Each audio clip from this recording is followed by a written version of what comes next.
त्रिशूल। महादेव का त्रिशूल। कहानी है त्रिशूल। भगवान भोलेनाथ के त्रिशूल की महिमा से पूरा विश्व परिचित है, लेकिन आज भी पुरातत्व विभाग द्वारा शिव के त्रिशूल पर शोध की जा रही है और इसी से प्रेरित होकर भोलेनाथ के त्रिशूल की महिमा का चित्रण धार्मिक काल्पनिक कहानी के रूप में किया गया है। मुझे पूरा विश्वास है कि ये कहानी आपको शिव के त्रिशूल की शक्तियों से अवगत कराएगी। एक बहुत ही पुराना गांव था जहां बहुत से प्राचीन खंडहर बने थे और इन खंडहरों में कई वर्षों से पुरातत्व वैज्ञानिक रिसर्च के लिए आया करते थे। वैज्ञानिकों को इस गांव से हिंदू संस्कृति से जुड़ी कई प्राचीन वस्तुएं प्राप्त हुई थी, इसीलिए ये गांव प्राचीन हिंदू सभ्यताओं की खोज के केंद्र के रूप में माना जाता था। लेकिन उनकी खोज अभी तक अधूरी थी, क्योंकि वो धार्मिक ग्रंथों में बताए गए अस्त्र शस्त्रों की खोज में लगे हुए थे। एक बार उसी गांव के मैदान में बच्चे फुटबॉल खेल रहे थे। अचानक उनकी फुटबॉल एक गड्ढे के अंदर चली गई, इसलिए बच्चों की हिम्मत उस गड्ढे के अंदर जाने की नहीं हो रही थी। तभी गांव में एक फेरी वाला, कपड़े बेचने वाला आता है। बच्चे उसे रोक लेते हैं और उससे अपनी फुटबॉल निकालने की जिद करने लगते हैं। फेरी वाला बच्चों की जिद मानकर गड्ढे के अंदर घुस जाता है। अंदर बहुत अंधेरा था, जिस जगह वो से उसे कुछ दिखाई नहीं दे रहा था। उतरता चला जा रहा था। अचानक उसका पैर फिसला, वो गड्ढे के अंदर जाकर फंस गया। फेरी वाला दर्द से चीख उठा और उसकी आवाज़ सुनकर आसपास के लोग गड्ढे के पास जमा हो जाते हैं और सभी उसे निकालने की कोशिश करने लग जाते हैं। फेरी वाला किसी चीज़ से अटक गया था और उसके पैर की हड्डी टूट चुकी थी, जिसके कारण वो खड़ा नहीं हो पा रहा था। उसे निकालने के लिए सरकारी बचाव दल को बुलाया गया। बचाव दल के अधिकारी इलेक्ट्रिक गैजेट्स के साथ गड्ढे के अंदर प्रवेश करते हैं। उनके पास तेज रोशनी की टार्च होती है, जिससे वो गड्ढे के अंदर सभी चीज़ों को साफ साफ देख पा रहे थे।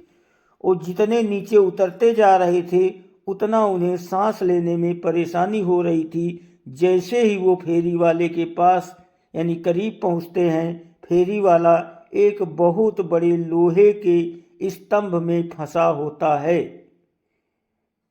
अधिकारी उसे बड़ी मुश्किल से रेस्क्यू करके गड्ढे के बाहर ले आते हैं, लेकिन गड्ढे के अंदर लोहे का स्तंभ उन्हें विचलित कर रहा था, क्योंकि गड्ढे के आसपास कोई घर नहीं था। फिर इतना बड़ा लोहा कहाँ से आया? वो लोहे को बाहर निकालने का फैसला करते हैं, लेकिन ये क्षेत्र पुरातत्व विभाग के अंतर्गत आता था, इसलिए यहाँ उपस्थित लोगों की भी खनिज को बिना उनके अनुमति के नहीं लिया जा सकता था। बचाव दल के अधिकारी पुरातत्व विभाग को बुलावा भेजते हैं और जैसे ही वो इस लोहे के स्तंभ की जांच करते हैं तो उनकी खुशी का ठिकाना नहीं होता, क्योंकि ये चीज़ लोहे से नहीं बल्कि अंतरिक्ष के ग्रहों में उपस्थित विभिन्न प्रकार की खगोलीय धातुओं से बना हुआ स्तंभ प्रतीत हो रहा था, जो कि पृथ्वी में इकलौता था। उस धातु के गहन अध्ययन से उन्हें इस बात का एहसास हो चुका था कि ये जरूर हिंदू संस्कृति से संबंधित कोई विशाल अस्त्र हो सकता है। स्तंभ का आकार बहुत विशाल था, जिसे निकालने के लिए बड़ी बड़ी मशीनें लगाई जाती हैं और स्तंभ को निकालने की जद्दोजहद शुरू हो जाती है। उस गड्ढे के आसपास हजारों की तादाद में लोग जमा हो जाते हैं। सभी उत्सुकता से अड्डे की तरफ देख रहे थे। खनिज विभाग के अधिकारी पूरी मशक्कत के साथ स्तंभ को निकालने में लगे होते हैं। खुदाई करते हुए 38 घंटे गुजरते हैं। भयानक स्तंभ का आखिरी छोर इनके हाथ लग जाता है।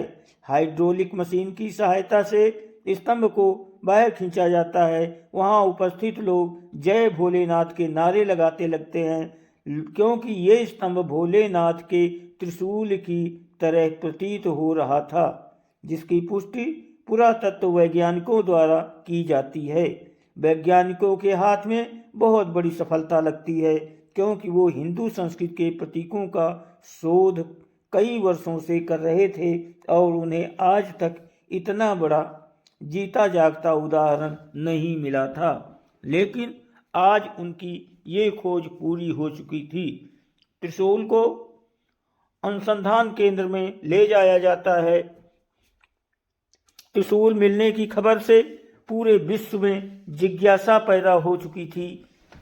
सभी जानना चाहते थे।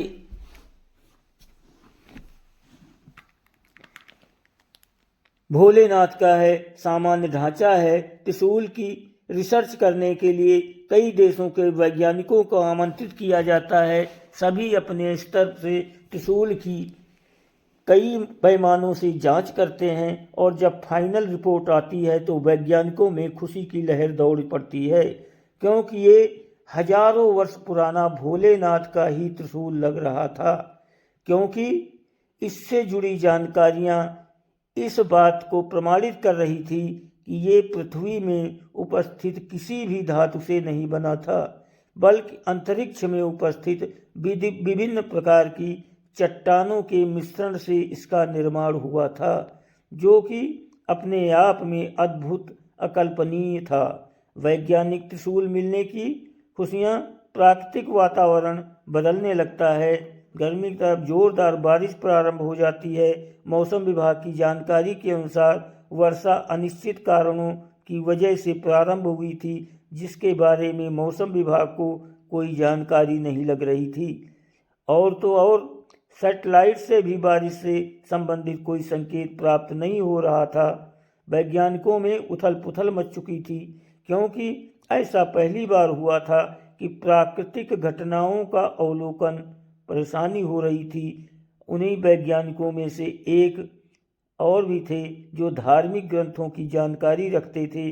तभी उन्हें अंदेशा होता है कि शायद इस त्रिशूल की वजह से मौसम का परिवर्तन हुआ है। वो सभी से कहते हैं, कहीं ऐसा तो नहीं कि ये त्रिशूल जिस जगह पर उपस्थित था उसी वजह से प्राकृतिक संतुलन बना हुआ था और हमने त्रिशूल को उसकी जगह से हटाकर इस संतुलन को बिगाड़ दिया है।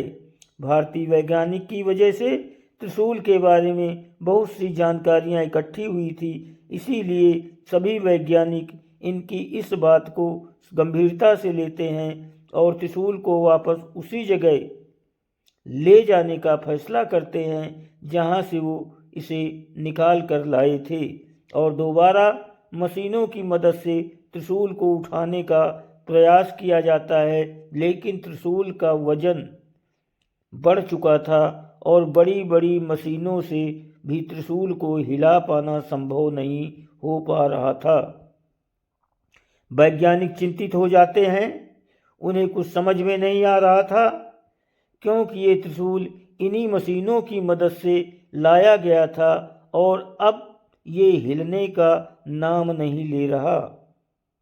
तभी भारतीय वैज्ञानिक सलाह देते हैं कि त्रिशूल शक्ति को यहाँ से हटाने के लिए भगवान भोलेनाथ का स्मरण करना चाहिए, तब शायद भोलेनाथ हमारी पुकार सुनेंगे। शिव पूजा को संपन्न करने के लिए एक पुरोहित बुलाए जाते हैं जो भोलेनाथ की संपूर्ण पूजा विधि का आयोजन करते हैं और इसी दौरान त्रिशूल अपने आप हिलने लगता है। उसे हिलता देख वैज्ञानिक हाइड्रोलिक मशीन से त्रिशूल को उठाने का आदेश देते हैं और अगले ही पल त्रिशूल एक पेड़ के पत्ते की तरह उठ जाता है। शिव की महिमा देखकर सभी वैज्ञानिक दंग रह जाते हैं। सभी हाथ जोड़ते हैं, भोलेनाथ को प्रणाम करते हैं और जैसे ही त्रिशूल को गड्ढे में वापस प्रवेश करवाया जाता है, अचानक बारिश रुक जाती है। वैज्ञानिक अब समझ चुके थे कि हमें भी प्राकृतिक चीज़ों को बिना उनका स्थान परिवर्तन किए ही शोध करना होगा, अन्यथा इस पृथ्वी का अस्तित्व ही नहीं रहेगा। और इसी के साथ शिव के रहस्य में त्रिशूल का किस्सा खत्म हो जाता है।